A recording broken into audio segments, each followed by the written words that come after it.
צמוות, לא יברא כי אתה עמדי, שבטך משענתך המה ינחמוני, תברוך לפני שולחן נגד צורריי, והישנת ושמן ראשי, כוסי רוויה, אך טוב וחסד ירדפוני כל ימי חיי, ושבתי בבית אדוני לאורך ימים.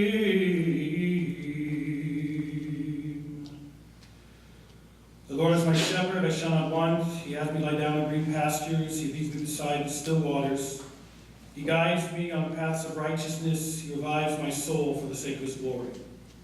Though I walk in the valley of the shadow of death, I fear no harm, for you are with me. Your staff and your rod, you comfort me. You set a table in the sight of my enemies. You anoint my head with oil, my cup overflows. Surely goodness and mercy shall follow me all the days of my life, and I shall abide in the house of the Lord forever.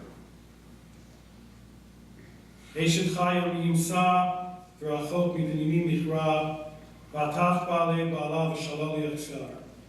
A woman of valor who can find, her worth is far above rubies.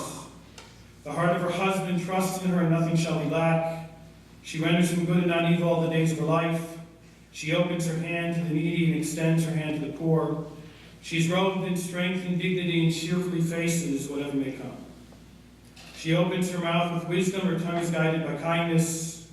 She tends the affairs of her household and eats not the bread of idleness. Her children come forward and bless her, her husband too, and he praises her. Many women have done superbly, but you surpass them all. Charm is deceitful and beauty is vain, but God-fearing woman is much to be praised. Place before her the fruit of her hands. Wherever people gather, her deeds speak her praise. My dear friends, we are gathered here today in order to give kavod acharon, final honor and respect, to dearly beloved Ruth Stregevsky, Rivka Rachel Bat Ze'ev. I think that we can all agree that it is difficult to conceive of the absence from our community of the vibrant, energetic, enthusiastic, and most wonderful woman that Ruth was. I have so much that I want to say about this incredible individual, but unfortunately I will not be able to say it, as in only a few hours, as you know, it will be Rosh Hashanah, the beginning of the Jewish year, and our tradition deemed it inappropriate for a rabbi to offer eulogies at this time, as the tone of such a presentation would thrust us into a further state of sadness that is not appropriate for the entry of the Jewish people into this important day on our calendar. The only exceptions to this rule are with regard to the mourners themselves, who are already in that state of sadness and grief, and who therefore are permitted to share those feelings, should they wish, with others. So I am only going to give a few personal vignettes about Ruth, and then I'm going to hand it over to the members of the family to share their thoughts as we remember this very special woman. What I say will purposely be very upbeat, instead of creating the tone of a eulogy to properly address the season of the year in which we find ourselves. And besides, I think we all know that Ruth would tell us that she doesn't want any crying. She would definitely insist upon not a eulogy, but a celebration of the 91 years that she was granted to spend on this earth. This past Sunday, I was at the hospital when I received a call that asked me to come to Cedar Village immediately and say vidui, the confession of one's sins before death, with Ruth. As I walked into the room, I decided that before I do the vidui, I would do something else that I had never done before. Ruth really loved the high holiday services at the Gulf Manor Synagogue, and she loved certain renditions that I would do as the chazan, which of course I will do again tomorrow. So I decided right then and there in her Cedar Village room that before I read this confession to this dying woman, I was going to sing what we might say is the most operatic piece I know. So I closed the door, fact, I didn't notice there was another patient in there. But okay, I guess she woke up if she was sleeping. Because then in full voice, with full throttle, without holding back, I sang this rendition for her. And as I did so, I could just hear her saying what she once said to me in 2 consecutive years at the end of the services at the Gulf Meadow Synagogue. One year she said, "Rabbi, you were great. Pavarotti could not have done it better." Wait, you have to hear the next year. The next year she said, "Rabbi, you were great. Elton John."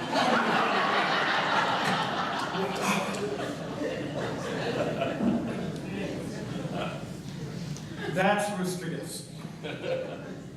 When Ruth would go into the restroom on the holidays, there was bound to be some occurrences as well. She would invariably see my daughters there, now above 20. She would hug them and kiss them all and then say, "My goodness, look how gorgeous you all are. And look at your skin, what beautiful complexions, no acne whatsoever." A greeting like that my daughters could never forget. She had the ability with her youthful view of life to relate to all people, including the young. Ruth was a regular attendee for decades on Shabbos morning with her beloved husband Sam at the shul, where she will be sorely missed. If I could sum up her life, I would offer these 2 thoughts. First, that as we focus upon Rosh Hashanah, perhaps some are unaware that while we recognize this day as the commemoration of the creation of the world, as it says, Hayom Harat Olam, it is really more correct, according to our tradition, that we actually recognize the creation of the human being on this holiday. The human being was the goal of creation and the greatest creation that God brought. The human being was unique from all other creatures in the world. And I think that we can agree that while all human beings are unique, Ruth was certainly just a little bit more unique among all others. And finally, the way that Ruth viewed life, as I see it, can be best understood in the following idea. There was once a great educator. His name was Mr. Shraga Feivel Mendelovich. He brought Torah to America and spread it throughout the country. He was once asked the following question: what is the greatest joy in life? What is the greatest joy in life? And here was his answer: the greatest joy in life is life itself. This was the approach with which our beloved Ruth Stregevsky lived her life. We extend our sympathies to Ruth's children, to Barry, to Paul and Elena, and Diane and Howard, to Ruth's brother Ben, to her grandchildren Chana, Nachum, Vicky, Alexa, Sophia, and Noah. And Ruth also was blessed with having 9 great-grandchildren. I now call upon the members of the family, beginning with Paul, followed thereafter by Howard and then Sophia, to share with us some thoughts and reflections.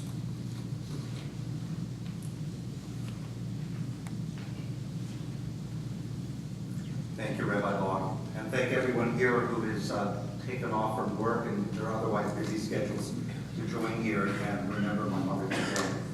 Before I share my own thoughts, I would like to share a letter that was written by my son Nachum in Jerusalem, Yerushalayim. Unfortunately, Nachum could not come in for the funeral, so he emailed me this letter that he penned to my mother after she died. He's 28. Dear Buddy, you've always been such a big part of my life and will always continue to be so. When I picture you in my mind, I think only of love. Love for people, love for family, love for life.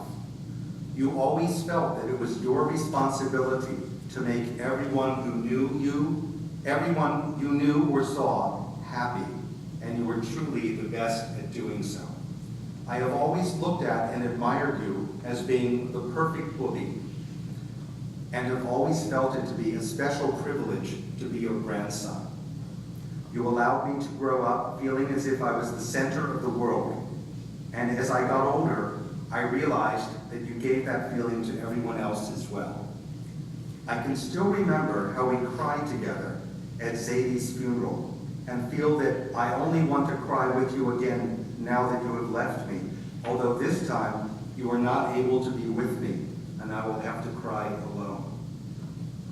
But Booby, even though you cannot be here for me now, I know that all you would have wanted to tell me at this moment is just not to be sad, as your goal in life was only to make people happy.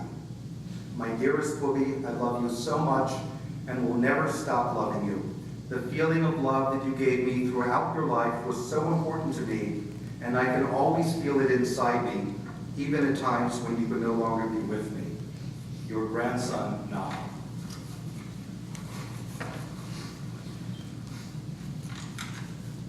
We are told by medical science that you are 5 times as likely to live another year if you chat with a stranger while waiting for the doctor to see you.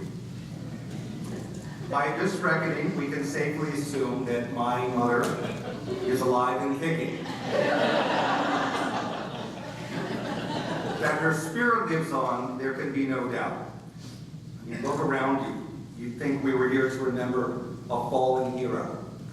And in a sense, we are. Ruth Rose Lehrer Stregevsky, Jewish name Rivka Russell, will be remembered as the consummate communitarian, and not just among Jews. Through her Christmas honey cakes, she nourished the spirits of her mailmen and garbage men. Through her breadcrumbs, she nourished her feathered friends. Indeed, her 1963 letter to the editor, Feed the Birds, marked Ruth's entry as a writer in public life. And for half a century, public life remained her natural habitat. From the waiting room to the delivery room to the voting line, my mother reached out to strangers and they to her. She was, you might say, a lover at large. To her, there were no strangers, only friends she had not yet met. I think if Ruth had been trapped on an elevator, the writers would have asked the rescuers, "Nu, can you come back later?"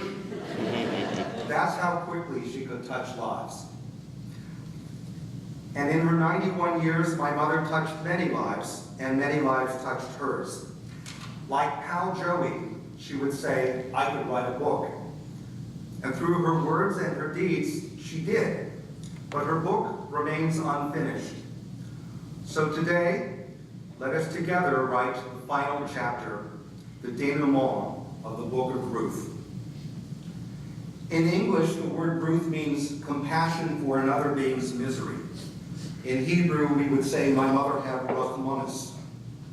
Long before affirmative action, she would go out of her way to hire handymen who were minorities. Once, in the late 1970s, our home was being painted by a crew of Russians fresh off the boat. Their supervisor did not have their interests at heart.